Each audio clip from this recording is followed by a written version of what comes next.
देखिए, गांधारी की कथा बहुत ही विचित्र है। गांधारी महाराज वो पात्र है जिसने कभी भी अपने पुत्रों को कभी देखा नहीं, पैदा हुए भी नहीं देखा, जन्म उसी ने दिया, लेकिन कभी भी महाराज देखा नहीं। गांधारी ने कभी भी अंतिम समय तक नहीं देखा अपने पुत्रों को।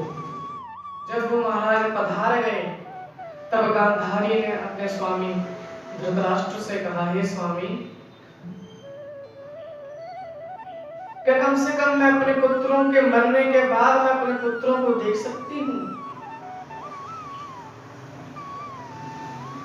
महाराज गांधारी युद्ध मैदान में पहुंची। दूर दूर तक महाराज लाशें बिछी हुई हैं, दूर दूर तक लाशों के ढेर पड़े हुए हैं। महाराज गांधारी ने जैसे ही अपनी पट्टी खोली पहली बार, उसने महाराज लाशों के ढेर देखे। अब वो महाराज सोच में पड़ गई कि उसने ना कभी अपने पुत्रों को देखा है, अपने बच्चों को देखा ही नहीं, तो वो पहचानेगी कैसे? महाराज उसकी नजर सामने एक पेड़ पर गई, वृक्ष पर गई। वो वृक्ष बेर का था, बेर फल होता है ना, तो बेर के वृक्ष पर गई महाराज उसकी नजर। उसने सोचा कि मैंने कई वर्षों बाद बेर देखा है।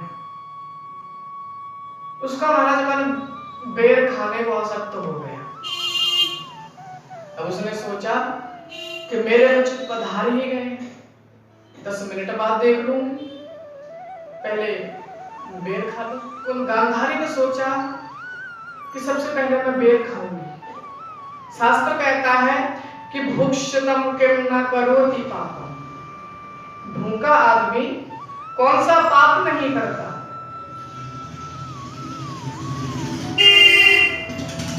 भूखा आदमी महाराज कौन सा कार्य नहीं करता, कौन सा पाप नहीं करता?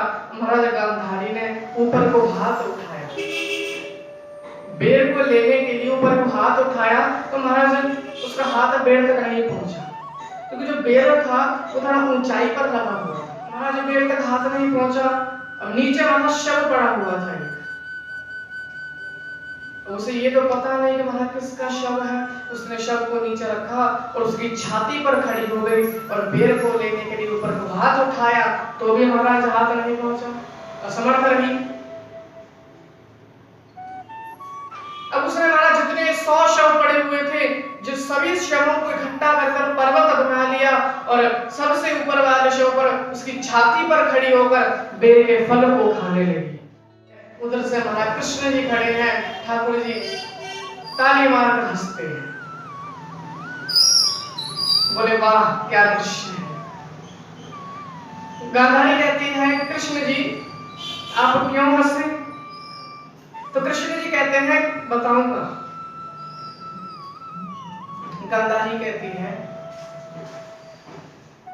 कि ठाकुर जी मैं अपने पुत्रों को नहीं जानती। बोले क्यों? क्योंकि मैंने कभी देखा ही नहीं। आप तो जानते हैं, आपके साथ रहे हैं, आपने देखा भी है, तो मुझे बताओ मेरा बेटा दुर्योधन कहाँ है? गांधारी ने महाराज पूछा कि मेरा बेटा दुर्योधन कहाँ है? महाराज कृष्ण जी ने कहा कि तू जिसकी छाती पर खड़ी है वही तेरा बेटा दुर्योधन है। तेरे पैरों के नीचे तेरा बेटा दुर्योधन है। पुत्र शोक महाकष्टम कष्टात् कष्ट करीक्षुदा। महाराज गांधारी के नेत्र सजल हो गए। गांधारी महाराज रो पड़ी। गांधारी कहने लगी, महाराज मैं तो योगिनी हूं,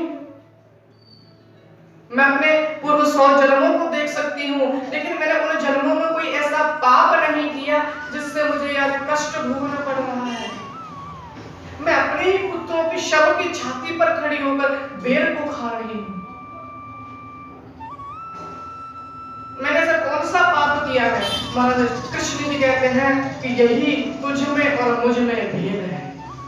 तू 100 देख सकती है और मैं अनंत देख सकता हूँ। बोले हरि अनंत हरि कथा अनंता।